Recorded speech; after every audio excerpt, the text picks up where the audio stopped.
Hello, folks. Welcome back to yet another edition of the Bibbs Corner podcast.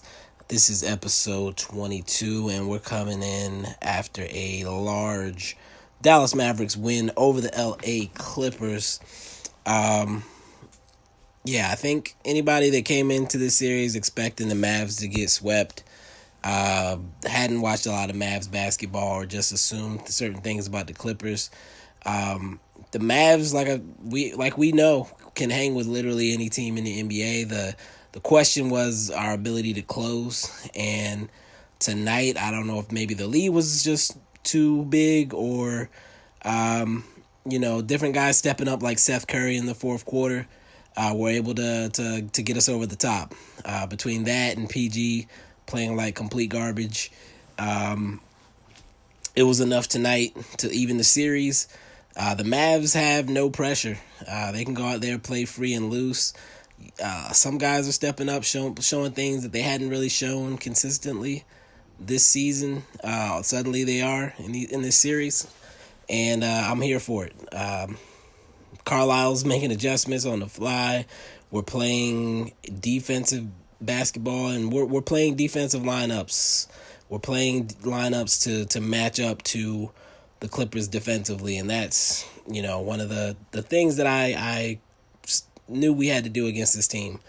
And matter of fact, let's go to the keys because I put out the scouting report what I expected we would need to beat this team, and so let's run down that list real quick. So first of all, Maxey on Kawhi, Dorian Finney-Smith on PG. We got that again tonight with Maxey getting the start. THJ actually did get the assignment on Paul George a good bit tonight. I don't know if it was THJ's defense so much, but PG, again, another bad night. Had only 14 points tonight. Just couldn't hit a shot. Another one of the keys was getting Boban and MKG minutes to make sure that we had a strong big man rotation so that we didn't play small for too long. And those two combined for about 15 minutes tonight, which is perfect. Another one of my keys for this series, for us to make sure we came to get a win at least, get a couple wins, was to get 30 points from Seth and THJ. They gave us 32 tonight, so right on schedule there. One of the keys for this team, in my opinion, was for KP and Luka to get 30 free throws. Luka got into foul trouble, so he only played 28 minutes. But they got us 20 free throws themselves. But then other guys who don't usually get to the line got us another 14 in Hardaway, Burke, and DeLon Wright. So getting to the line, again, important. Getting inside and putting pressure on the interior defense of the Clippers, on those perimeter defenders to make little stupid mistakes and get little stupid fouls like they did in the first game and they did again tonight. One of the other keys, I'm going to skip my next note. I'm going to skip ahead. One of my other keys was for Luka to be aggressive getting inside because he can get wherever he wants on this team. He did that all night long when he was in the game. Some of it was detrimental because he ended up being on the inside a lot and did a lot of reaching at times where he didn't need to, trying to swipe at rebounds and things like that. But getting wherever he wants, that's important because, again, it puts that pressure on those perimeter defenders. It makes the rest of the Clippers start watching, and then the shooters get open. So big time from him. KP, I said we had to go to early and often. We went to him almost just about enough. I still think we need a little bit more from him myself, but this being his first full playoff game after he got tossed in the last game, I'm fine with him having taken a little bit of a step back tonight. I hope to see him step up a little bit more in the next game. Definitely going to need that just to give the Clippers something different to look at. He had a few big moments offensively, and I personally appreciated his game tonight, all things considered.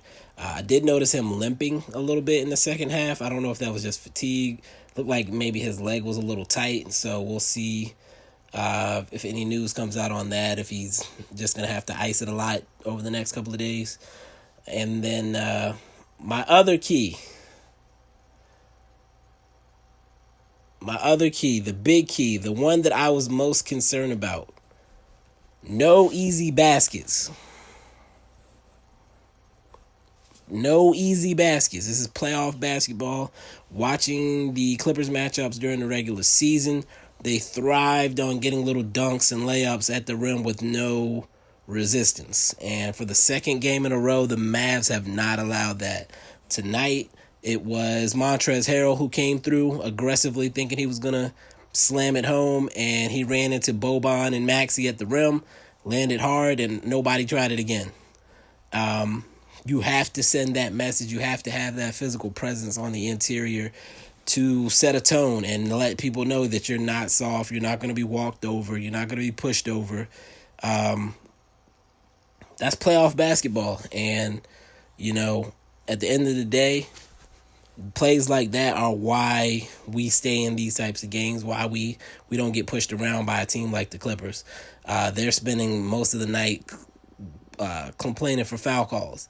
But by making plays like that, when you get a little tap next time you come through, the refs aren't going to pay as much attention to it. So that's the most exciting thing for me, is just the physical presence that we're providing on the inside. 2 or 3 guys collapsing anytime somebody gets to the rim. But then the one thing I do have to mention, or the one person I'm going to say, is Trey Burke. Huge X factor for us. Last game, Rick went to DeLon as the first guard off the bench to replace Luka. And tonight it was Trey Burke. DeLon got pulled quickly last game for Trey Burke. This time Carlisle just went straight to Trey Burke, and he performed yet again. DeLon did end up playing almost the same amount of minutes. We'll get into that later. But I wonder how much of that had to do with just Luka's foul trouble and DeLon being a necessity more than something that Rick was necessarily planning to do. But yeah, I'm excited about what I saw. The team did pretty much everything I said we needed to do to get a W against the Clippers, and it actually looked prettier and easier than it should have. I know I said we could steal 1 or 2, but man, we look very dangerous out there tonight, and we still aren't. We weren't at all 100% in this game. We barely lost the last game with KP being ejected in the third, and then we pretty much dominated this game with Luka playing about 10 minutes less than he normally would, and still putting up a regular stat line. That's the crazy part when you think about it. We're gonna get into that in a minute too, but man, this is exciting times to be a Mav fan. I know, again, we did not come into these playoffs with high expectations as far as trying to get to the finals or anything like that. But it's hard not to believe that your team can maybe steal this series or make it interesting at the very least. And for me, what's more exciting about it is that guys everybody knows who Luka is, what Luka is. They know what KP is, who he is.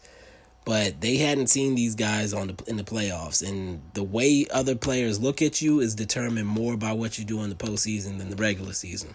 So until guys like Booker and stuff like that, until they get into the playoffs and actually do something, they're not going to have the same level of respect as Luka is gaining right now by being the only game on tonight. All the players are in the bubble. They don't have anything to do. They're watching that game. They're on Twitter talking about Luka, things like that. So all those guys, like guys that maybe you don't think are significant players, like a Dinwiddie, LeVert type level player, those type of guys are watching and thinking about their futures and where they want to be and where the league is going. So if I'm a 25, 26, 27-year-old free agent and I'm looking for a team that I think I can spend my prime with and have shots at competing for titles, I'm putting Dallas pretty high on my list. That's obvious. That's an obvious call. So That's the part that excites me. Again, I'm not big on chasing stars and things like that. Give me 5 role players any day that know their role and are going to come out and fight every night and do their job. That's the part that I get excited about when I watch this team. I don't think we're a complete product. I think like I said, we could compete with anybody, but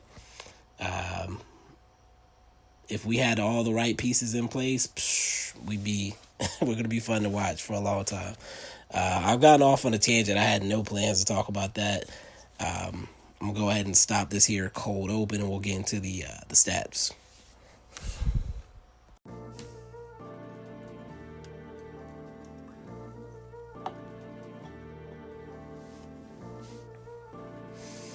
Okay, welcome back to the Bibbs Corner podcast. Once again, this is episode 22, and I am your host, Mike Bibbins.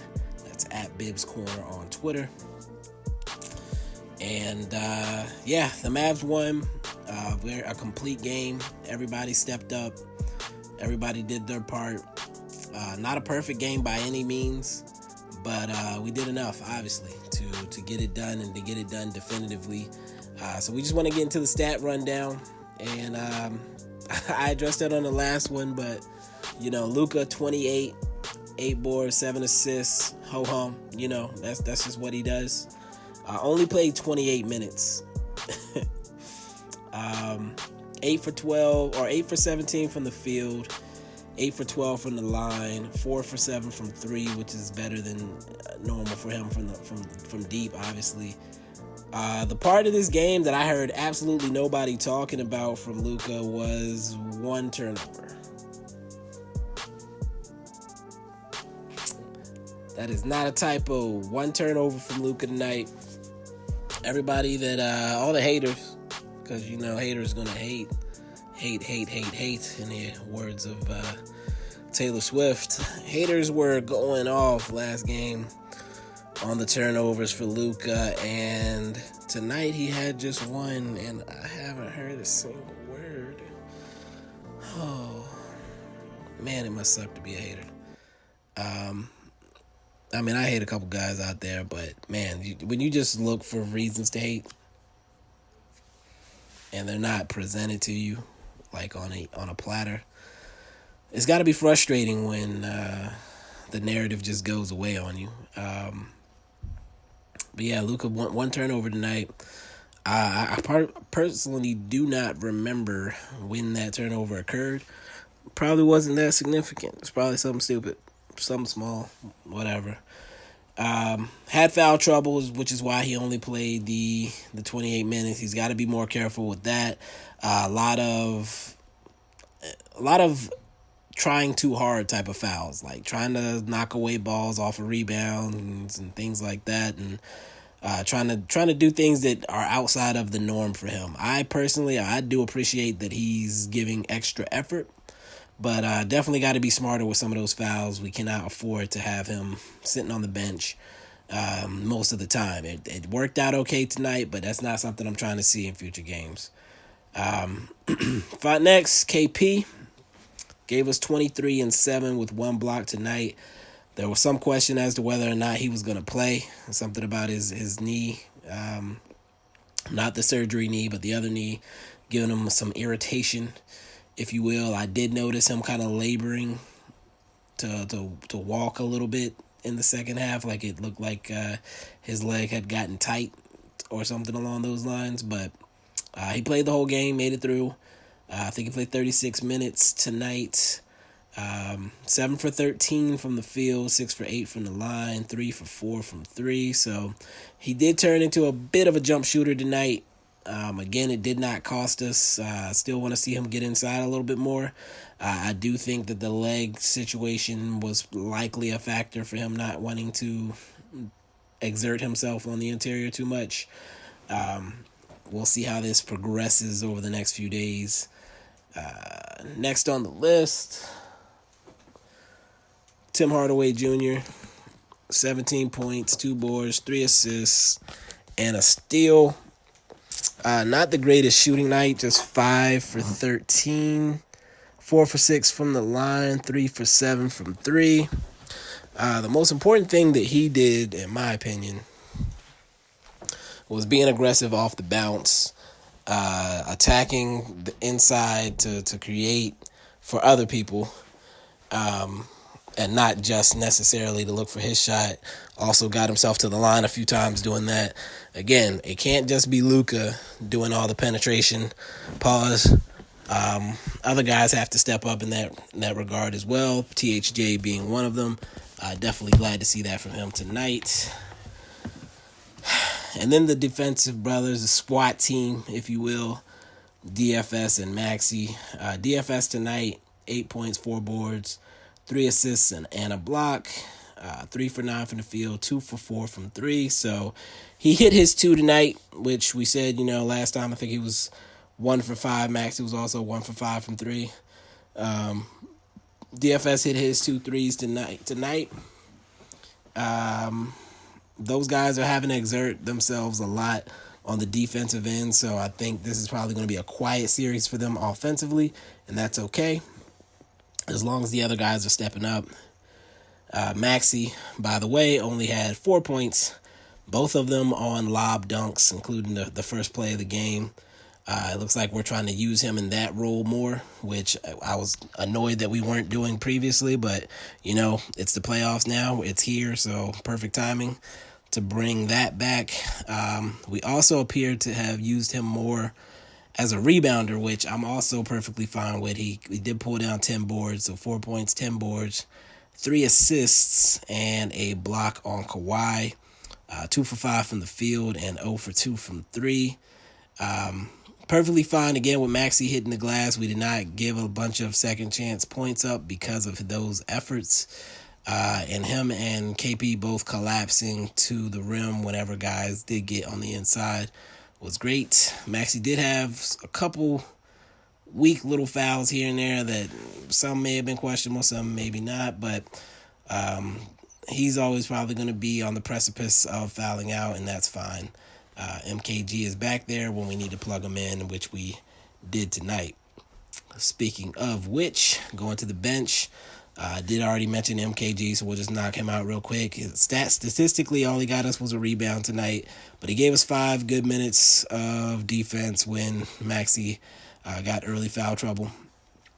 I think he just is a utility piece just to give us a couple minutes here and there to make sure that our big man rotation is protected.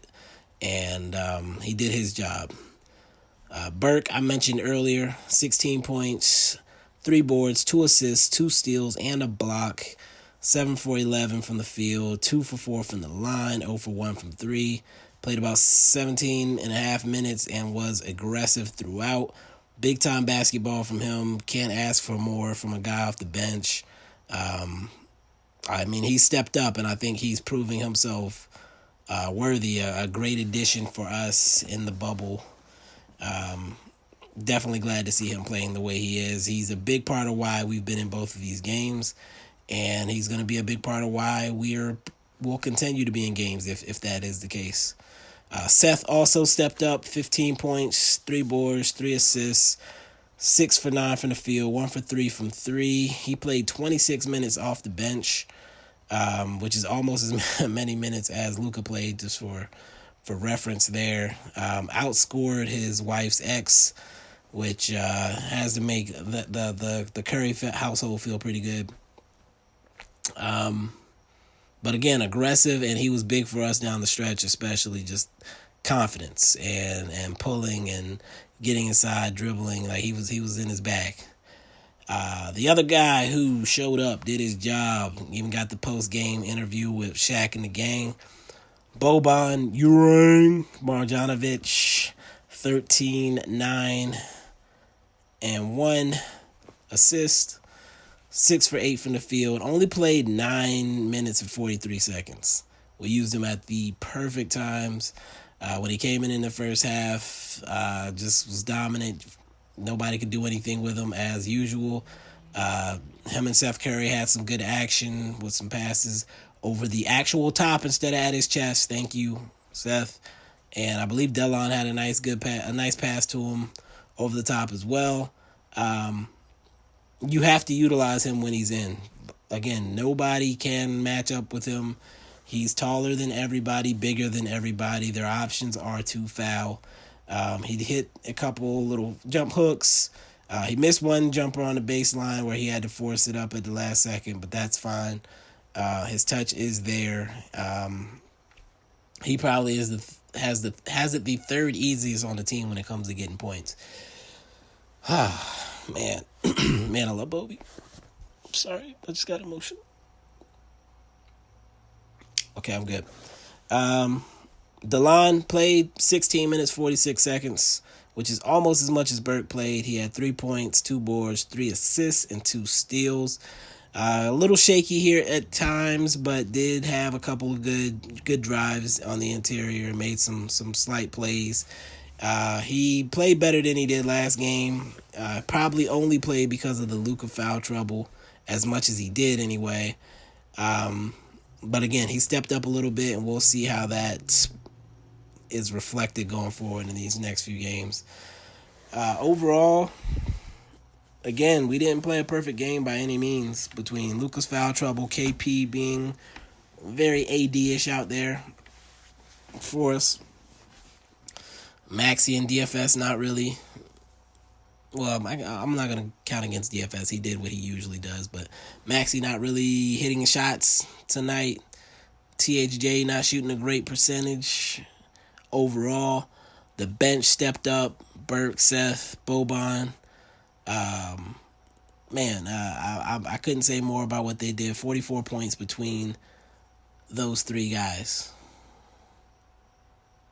That's amazing, actually, just to think about it. 44 points from Burke, Seth, and Boban.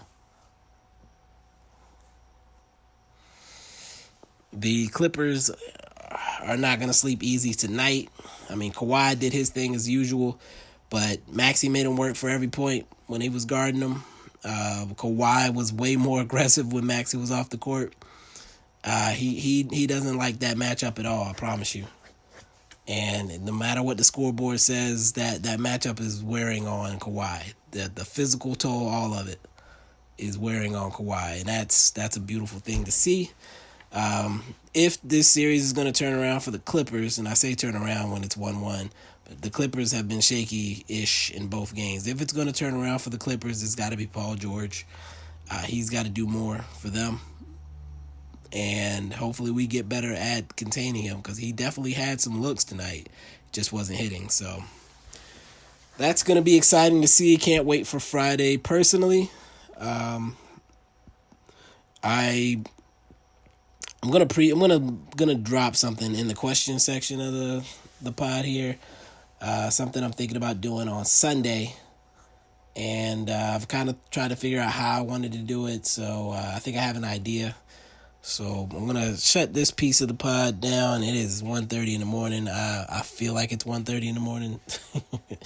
So bear with me if this is not the cleanest or best episode of the pod. I appreciate y'all sticking with me.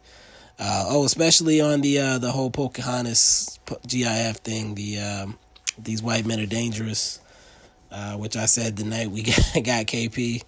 I saw some bigger names out there floating and getting the love. It's okay. It's okay. We all know where it came from. All right, I'll be back. I asked for some questions. I think the last time I checked, there were a couple. So we'll knock that out here in a second and wrap this up.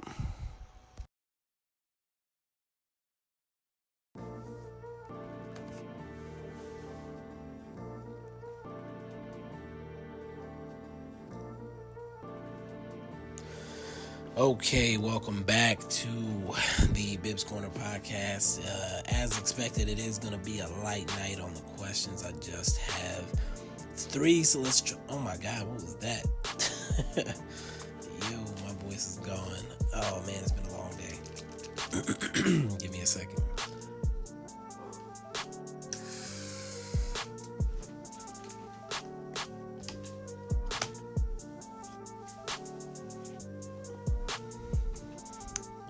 So, first question comes from MFFL7741. No picture, no followers, only follows me. I'm gonna assume one of you guys created a new account or something. But MFFL7741 said, our bench balled out and PG played terrible. Can we hold on like this for 3 more games? I mean, there's a whole lot of factors. I've kind of mentioned them over the course of the podcast. Luka's foul trouble. He played probably 10 to 12 minutes less than he normally would.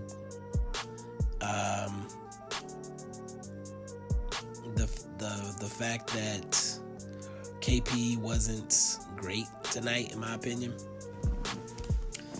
So it wasn't just PG playing bad and our bench playing well. I think that we can be better also. Now, we do still need to worry about PG because if he's hitting his shots, that creates a completely different game. But again, I think both games we've had some adversity, and we've proven that we can hang with this team, period. There's not much that can change for the Clippers besides PG deciding to look like an all-star. Tonight was ugly for him. I think Seth, Burke, and Boban playing like they did tonight. Like I said, Seth has to do that. Burke is an X factor. And then Boban, he can do that if we let him. And at the very least, if they're worried about Boban, that's opening things up for other people. So those are the things. I don't think that anything happened tonight that was astronomically out of the norm or out of something that we can expect to see again as far as the Mavs performances. Like if Burke had scored 30 tonight, then maybe I would say, okay, don't expect that again. But I mean, he just had 16. Seth just had, 15. Boban had 13. Those are numbers that they can get again. They missed shots. They made mistakes as well. The key to this game was just the way we played the game and the fact that, again, we did not give up any easy baskets inside. The only easy shots we gave up were from the outside, and people are going to make shots. So if we protect the interior like we have, anything is possible in this series. Again, I hope KP's healthy. I hope that knee thing is just like some tightness that's he's going to have to fight through, and he's willing to fight through. But if everybody keeps doing what they're doing and tightening up on the mistakes we're making, like Luka committing the little ticky-tack fouls, Maxey getting a couple of those types of calls as well, as long as we protect our guys, we should be able to cause some problems. It would not surprise me if we were to get the Clippers about to the paint the way things are looking. Second question comes from Mind of Reese. And he said, do I think the Mavs did a good job at closing out the game, or were we just able to hold on long enough to win? There was a stretch there between the 6-minute and 2.5-minute mark where we were doing our normal things of trying to hold on to win. But I think guys like Seth realized that and stepped up and made big plays and kept that from happening. So I think it was a little bit, we started to do the holding on, but I think that we also, even if it was just an individual player or whatever the case may be, we had some guys step up and make some plays down the stretch. We did get fortunate with some missed shots from the Clippers. Like you could tell they were trying to have a moment, like trying to hit a couple big shots to make it easier on them, hit a couple difficult shots. PG's definitely known for that. Like that's his thing. Like I see him as a front runner, honestly. I see him as a guy who, when he's losing, he feels it. Like he's not a guy like Dame who's going to come out there poised and knock down a cold-blooded jumper on you because he's just that confident in himself. He's more likely to hit shots like that if his team is leading. And tonight you would see him just kind of forcing up some of those shots that just didn't look right, but he was just kind of hoping hey, I'm PG, I can hit these type of shots. And if I can hit a couple of them, then maybe we'll have a game again. Yeah, I think we actually did a good job tonight. I have no complaints about what I saw from the Mavs or from Carlisle for that matter. And then finally, the last question comes from Bryce. I'm gonna spell it Bryzced. He said, other than logo threes, what do you think kills LA teams? Choked second stars or choked overrated bench?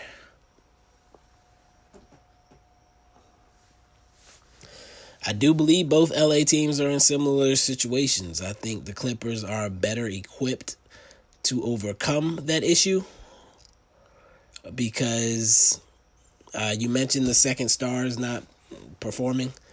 AD not performing is a little bit more of a problem in my opinion because LeBron is not a spring chicken out there. LeBron does not want to have to score 30 points. Now, can he? Yes. Do the Blazers have anyone that can really bother him on the perimeter? Not really. They were guarding it with Gary Trent. That's not. I mean, Gary Trent's good at using his feet and staying in front, but do you think LeBron feels Gary Trent when he drives? Probably not.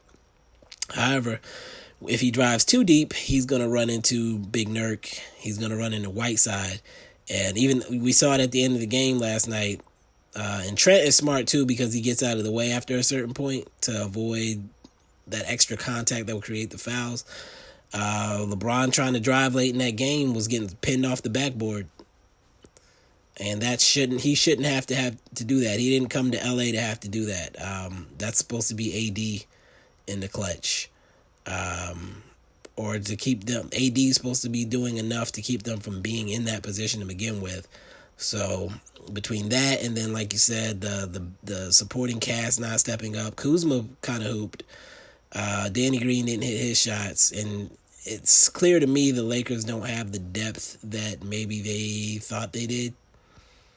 I feel sorry for LeBron in that sense, which is weird to say when I hated him for so long.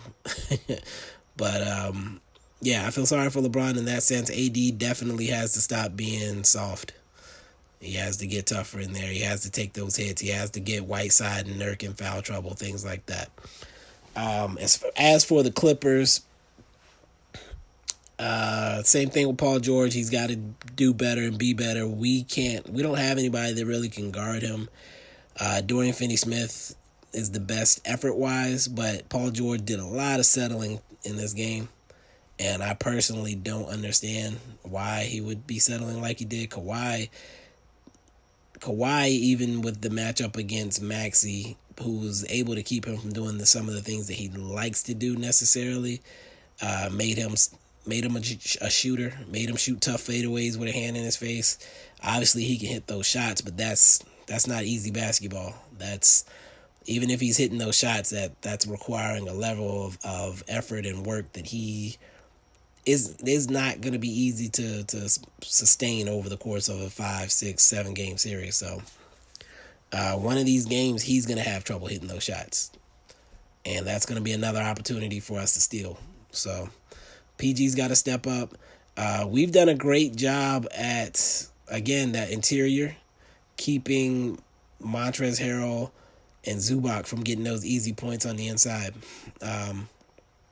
Very proud of the way our boys are defending the paint. But yeah, that's it. Those are all the questions that I had tonight. It is almost 2 a.m. I would like to go to bed. I am actually tired. I did a lot today. But I did want to announce before I wrap up here, on Sunday, I was fully prepared for the potential sweep. I'm not saying I expected it, because I did expect us to get 1 or 2. But I was fully prepared for it, thinking that might be my last recap, potentially. It's also the only game out of the first 4 that is not going to end at midnight, which I know is difficult for getting questions from you guys, things like that. So that game is going to be at like 4 Eastern. and that means the game should be over by 6:30, 7 o'clock. So, after that game, I'm going to try something new. I'm going to call it the Bibs Corner Sound Off. And, this is a one-man show. I come in here, I rant for 30 minutes or so about whatever I want to talk about, which is beautiful. I love it. I wanted to try to figure out how it would even look or make sense to have people on the show. And still got to work that out. I've got a couple guys that I've already talked to about coming on for whatever reason here and there.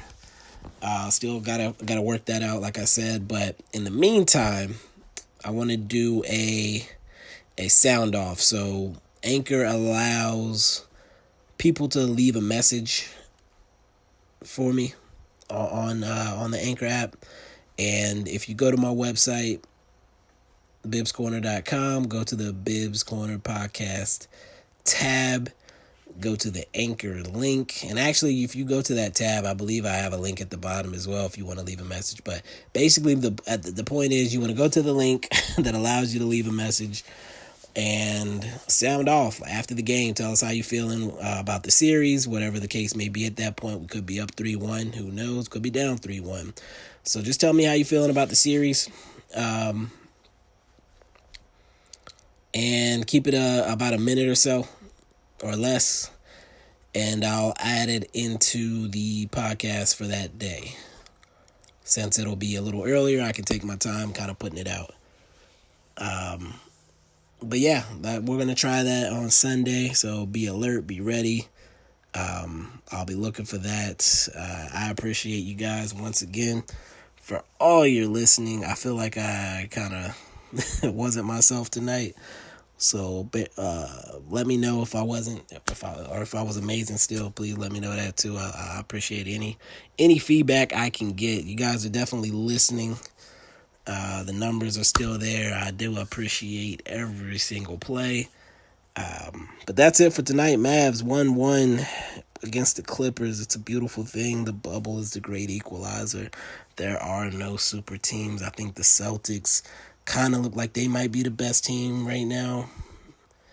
But they're also playing the 76ers, and Embiid is disappointing, to say the least. So, I don't know, man. It feels like everything is up in the air in these playoffs, and I love it. That's basketball at its finest. We didn't get a March Madness this year, but this bubble madness is making up for it. Again, my name is Mike Bibbins. Hit me up on Twitter at Bibs Corner. Peace.